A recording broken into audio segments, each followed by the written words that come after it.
Hello everyone. It is good to share some meaningful time together with you. Today I'm going to talk a little bit about raising the energy of the mind during these times. Now, most of us will probably be on lockdown in their houses, going out much less, maybe for some grocery shopping or something like that. But this kind of time is quite hard on many people. It is a time where we are quite confronted with ourselves, and this of course means to be much more confronted with our shadows, with our dark qualities in the mind that we usually avoid with a lot of busyness, a lot of walking around and doing this, doing that. And now the busyness of the world in general has been greatly reduced. So instead of going around a lot and doing our work outside and meeting a lot of people and spending time with others and so forth, we are now kind of forced to spend a lot of time with ourselves, and that can be very challenging, very difficult. And it is difficult because we are not just only carrying light within ourselves. We're not just only carrying positive and happy and nice qualities within ourselves. All of us also carry the other side within ourselves. We carry the shadow within ourselves. We carry darkness within ourselves. And it is not darkness in terms of evil or something like that, even though you could say it like that. I'd rather, however, say that a dark place is a place that could be illuminated, that could be made visible, that we could look into and we could understand. And who knows what kind of treasures are hidden in these dark recesses of the mind. So it is a time that is very, very precious, and it is also at the same time a period that is also quite dangerous for a lot of people. It is precious because of the opportunity that it offers us, and it is dangerous because of our lack of insight, of our lack of mindfulness, of our lack of maybe even any desire to do any form of introspection or spiritual practice whatsoever. So for these people who have no refuge within themselves, they have nothing that they could rely on in hard times, these times might turn out to be really, really challenging, difficult, challenging for the relationships. Maybe they're locked at home. I've seen these kind of jokes online about, like people being asked whether they want to be locked with their wives or option B, and they would be choosing option B directly. So it's kind of this joke that you are locked in a room with somebody that you love for a long time. It might turn out that this time becomes a really horrible time, because now you start to see each other's flaws much more. You start looking at each other much more. So of course you find out that that human beings are less than perfect, and they do quite a lot of things that are upsetting and annoying and so forth. So for people who have no refuge within, so in other words, people who have no spiritual practice whatsoever, for them these times might be really, really difficult. And therefore also dangerous, because when a time is difficult, the mind reacts to that difficulties in ways that are very often less than ideal. So we might react with anger, we might react with aversion, with hatred maybe even. We might react with lies and jealousy and whatnot, all these kind of things that might come into our mind when we have nothing else to do. So maybe many of those people who have a hard time, they would escape in binge watching Netflix episodes, or, like burying themselves in the internet and like keeping themselves distracted as good as they can. But just imagine for a second if the internet would break down. What would we do? to entertain ourselves? What if you had even no books to read, no music to listen to? What would you do then? It's a good question to ask ourselves. Like, who would I be if I'm totally reduced? If all the distractions and all the things that I normally turn to in difficult times are suddenly gone? Where could I turn? Have I found anything within myself that is worth turning to yet? Can I find something inside of my mind that I could rely on no matter how the times and how the things around me, the circumstances are currently looking? So in other words, do I have something inside of myself that is free or independent from the way things are?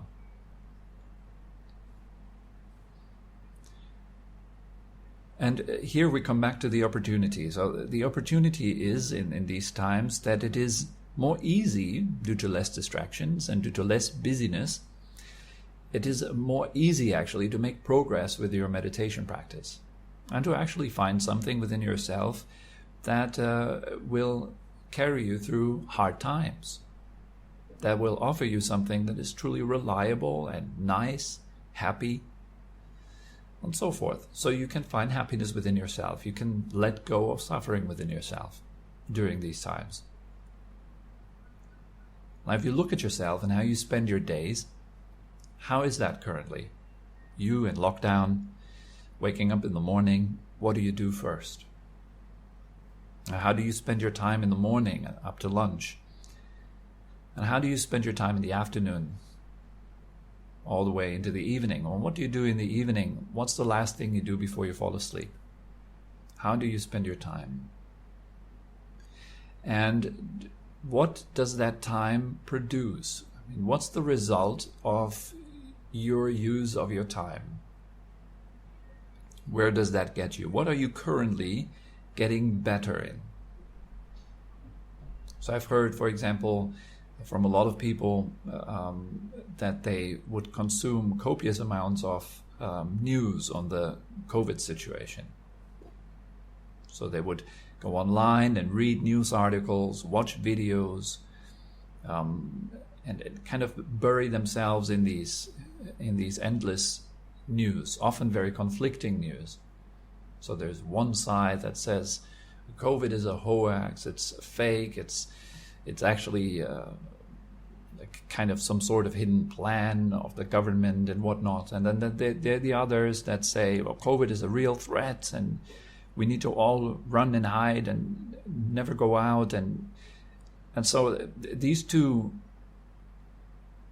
sides of the story, and there are probably more sides even, they are kind of at war with each other. So there's a lot of conflict even online as well, people fighting with each other in the comment sections of COVID-related posts and whatnot. So it's a huge mess, and it really reveals kind of this aspect of the human mind of confusion, of fear very strongly as well. So not knowing the future, being faced with uncertainty, having this existential threat at the doorstep. And it comes with all this uncertainty. It comes with all these emotions that we'd rather not have, which is doubt, helplessness, fear, worry. And of course, the more you consume those news, those articles, those videos, the worse your feeling of uncertainty will become. It will not give you certainty. That's the problem with it, because there's so many conflicting news, so many conflicting informations online, that who could you trust? That's the problem, right? This is secondhand information that comes to you. And everyone has opinions on top of that. So you have a whole lot of secondhand information, and then you have opinions on top of that, and then it gets mixed. And then even the first-hand information constantly changes from day to day. And everyone who presents their piece, everyone who presents their information, presents it with an aura of certainty. Like, I know what I'm talking about. It is like this. And some others also say, well, it could be like this. This is just my personal opinion, but it really looks dark. Or, look, I've been looking around and the air is clearing up and the beaches are becoming more clean and nature is recovering because all the factories are closed down. So it looks good. It looks good. The future is looking bright. And this is just my personal opinion, but the future is looking bright. And so we take in this kind of information. And it's almost like we overhear that little sentence, it's just my personal opinion. That's very important, actually. Because an opinion is just a viewpoint. It's an opinion, it's a perspective of one single person, or maybe a group of people. But we still take it in. And then the information that you take in, no matter what kind of information, no matter how real it seems, no matter the source, it starts to be digested in your mind. And the mind kind of swirls it around. And it turns around in your brain, and then more information comes in. Then it gets mixed into this salad of information in our heads. And then it gets processed further in our dreams, and the next day we take in more information, and we think about the past information and the future information and the present information, and it all gets mixed around in our minds. Due to the nature of our minds are not very stable, they're not very reliable. If you've ever had a look at your mind, you will see that it's quite a confused process. It's full of movement and change. There's no stability to be found in it. So now you give all this information into this really unstable vessel, which is constantly shaking. You have a bit of a green information coming from the left. You have a bit of a red information coming from the right. And it all gets poured into this vessel, which is continuously shaking, processing infinite amount of past information, projecting into the future based on old tendencies and habits in our minds. Maybe the habit of fear, the tendency of doubt. So it becomes this big, muddy mix in our minds. And out of that muddy mix, we somehow try to figure out, like, what's happening? What will happen to me? And the problem with this question is we don't know. We don't know. You can't know it. You don't know what's going to happen. It doesn't matter how many hundreds of projections and how many experts are telling you this and that. Finally, we still don't know what will happen to me. How will I take what's happening to me?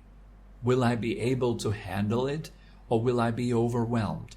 In essence, we ask ourselves this one question: will I suffer? And that's all the fear, that's all the fuss. Will we suffer? Will I suffer? And all the while we are asking ourselves this question, will I suffer? And we worry about it, and we try to control it, and we try not to suffer. We completely forget to practice not to suffer. We forget to use this opportunity that life gives us right now to let go of suffering, and by gradually doing that, getting better at it. That's the opportunity, and it's missed. As long as your mind is directed into the future or the past, the information that you've just read, it gets absorbed in it and tries to make sense of it and tries to understand all of it, so it can project a future that appears certain and calming, where in the story in your head where you're still in control of life, and you're still you will not die, you will be safe, and you will ride off into the sunset with a smile on your face, leaving COVID behind you.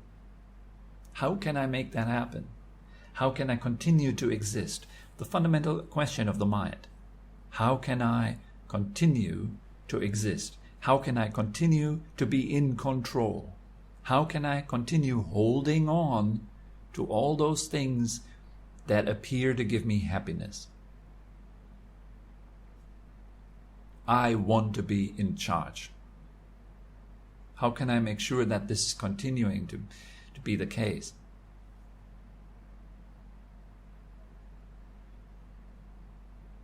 So these are all these worries of the mind, and then we share these worries with each other in the internet. So the internet has turned into one big crazy exchange of confusion, random information, this and that. Everyone talks. So the internet is kind of like a big brain, like a neuronal network. All these people in this world who are sharing their bits and pieces are almost like little neurons firing. And you have groups of neurons that bind together, that create these networks. And so within those networks, everyone has this kind of harmonious, fitting opinions. And then these networks get into conflict with other networks, and they exchange information, and it goes back and forth, and it's this one big storm of firing, of continuously firing these synapses.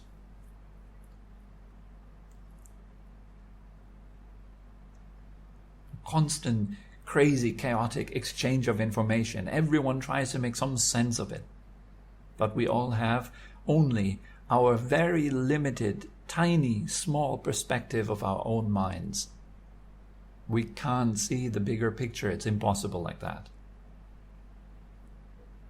If you lack any stillness, if you have no awareness whatsoever, you're totally lost in stories all the time, there's no chance for you that you could ever see a bigger picture, and even if it's just a slightly bigger picture. It's impossible. So how is this going to contribute to a solution if we all just make noise? A whole lot of noise.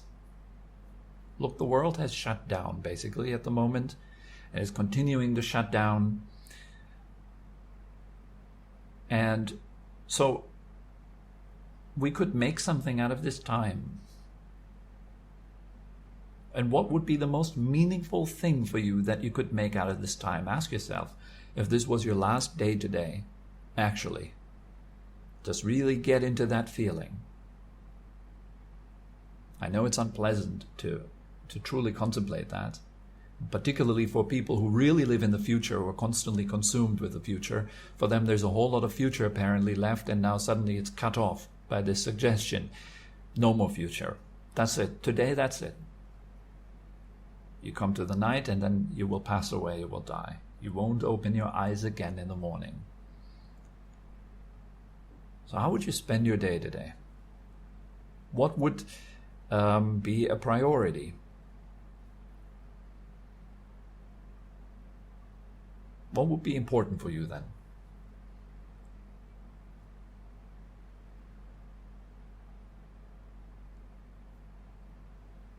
What is it that makes you happy? Because I think for most of us really then boils down to these questions. It is what has made me happy, what is making me happy, and what has made me suffer, what is making me suffer, and how can I let that go now? Because what's the point of holding suffering within your being if it is your last day? And you had a choice to let that suffering go. Would you not let it go? Would you not give it up? Why would you hold on to it? What's the point of holding on to suffering? Does it make the world a better place? Does it make your family a better place? Does it make your home a better home if it is filled with people who suffer and who carry suffering from one room to the other? And when they open their mouth, suffering oozes out of there. And it fills the room, and it fills other people's minds. It spreads. Why would we spend our time like that? Just for your own sake. Forget other people for a moment. Just for your own sake. Why would we spend time like that? Why would I spend my day polluting myself with suffering.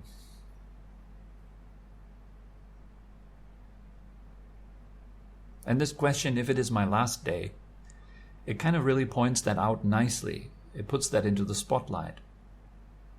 Why would I suffer? If I had a choice, would I not give it up? Next question. Do you have a choice? Can you give it up? Could you give up your suffering? Could you stop making yourself crazy in your own head about the uncertainty of the future? About the uncertainty of the question, will I suffer? Is it important if you will suffer? Isn't it more important if you are suffering? Lots of questions. And it is important to ask ourselves these kind of questions, seriously, taking your time for that. Like really taking a break during your day, every now and then asking yourself, what am I doing right now?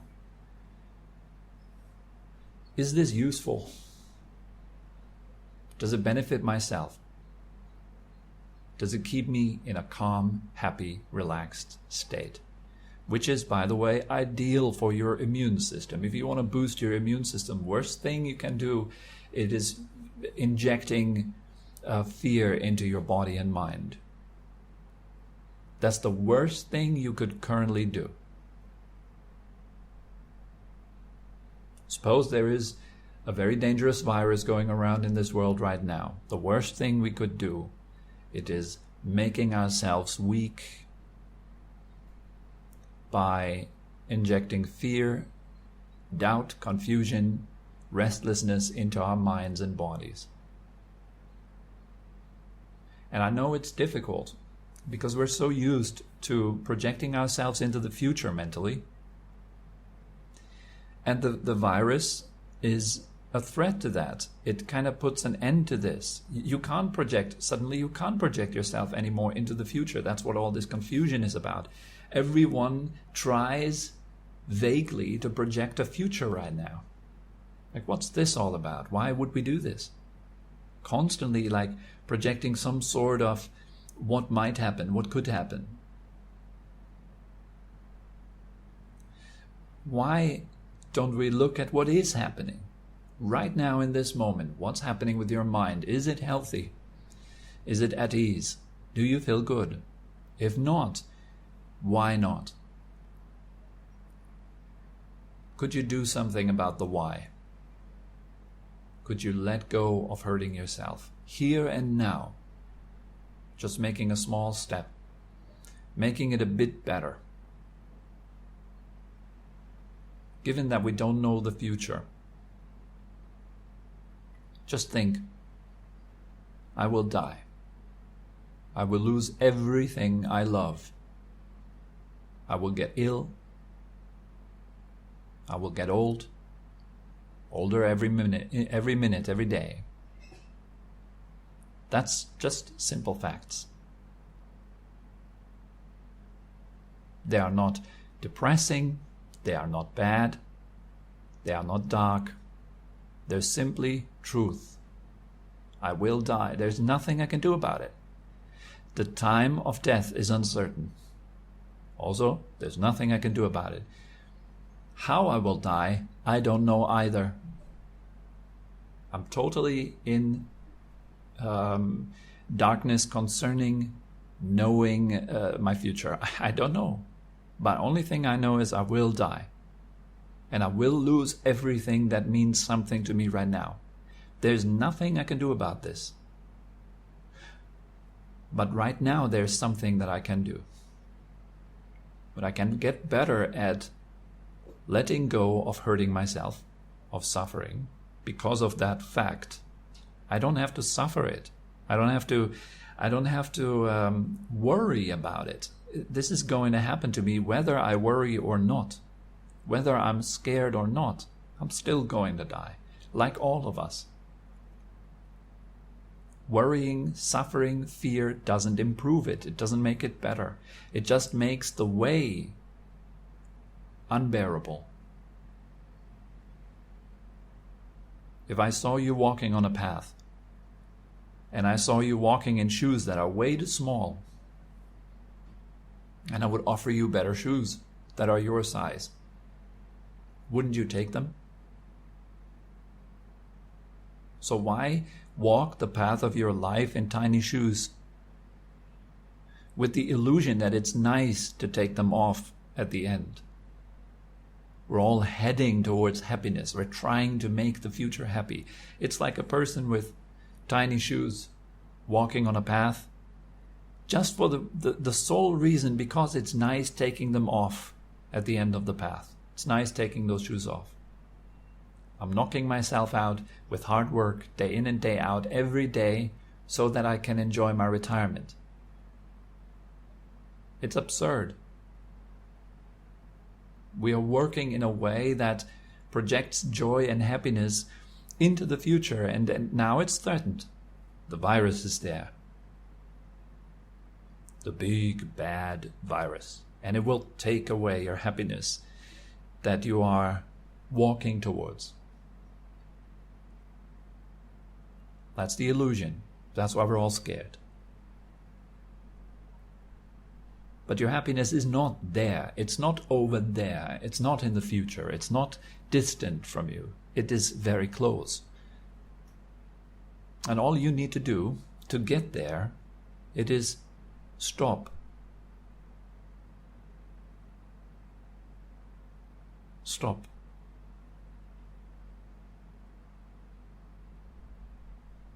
Stop running around in your mind. Wake up. See clearly here and now. What am I doing right now? What am I getting better at right now? Who am I becoming right now? Is it worthwhile? Is it beneficial? Is it good? Well, then keep going.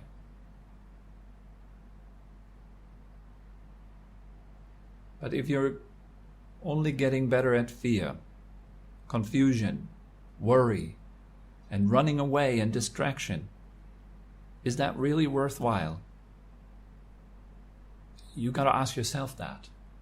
You gotta take time to ask yourself that with all honesty. How am I spending this special time right now? It's a very special opportunity right now.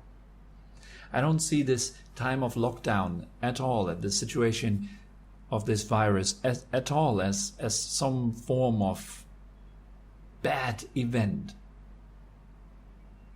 I choose not to see it as that. I could see it as a bad event because there are certainly bad sides to it, but I do not look at those bad sides right now because it just simply doesn't help. I'm looking at this situation right now as an opportunity. Now I have time to spend with my wife here at home. Nobody is there, no appointments, hardly any work to do.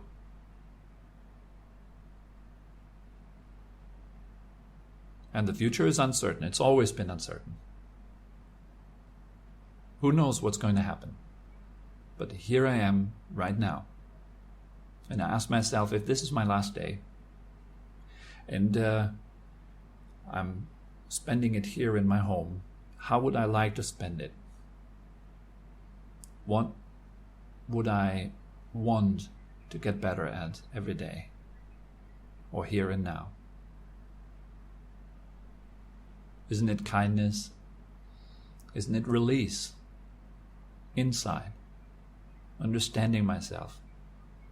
Letting go of this tension and pain within myself.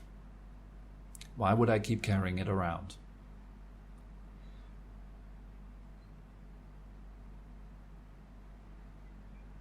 And I'd certainly stay away from all this fear-mongering and this madness that exists in a world which is virtual, online, in a world that is a potential.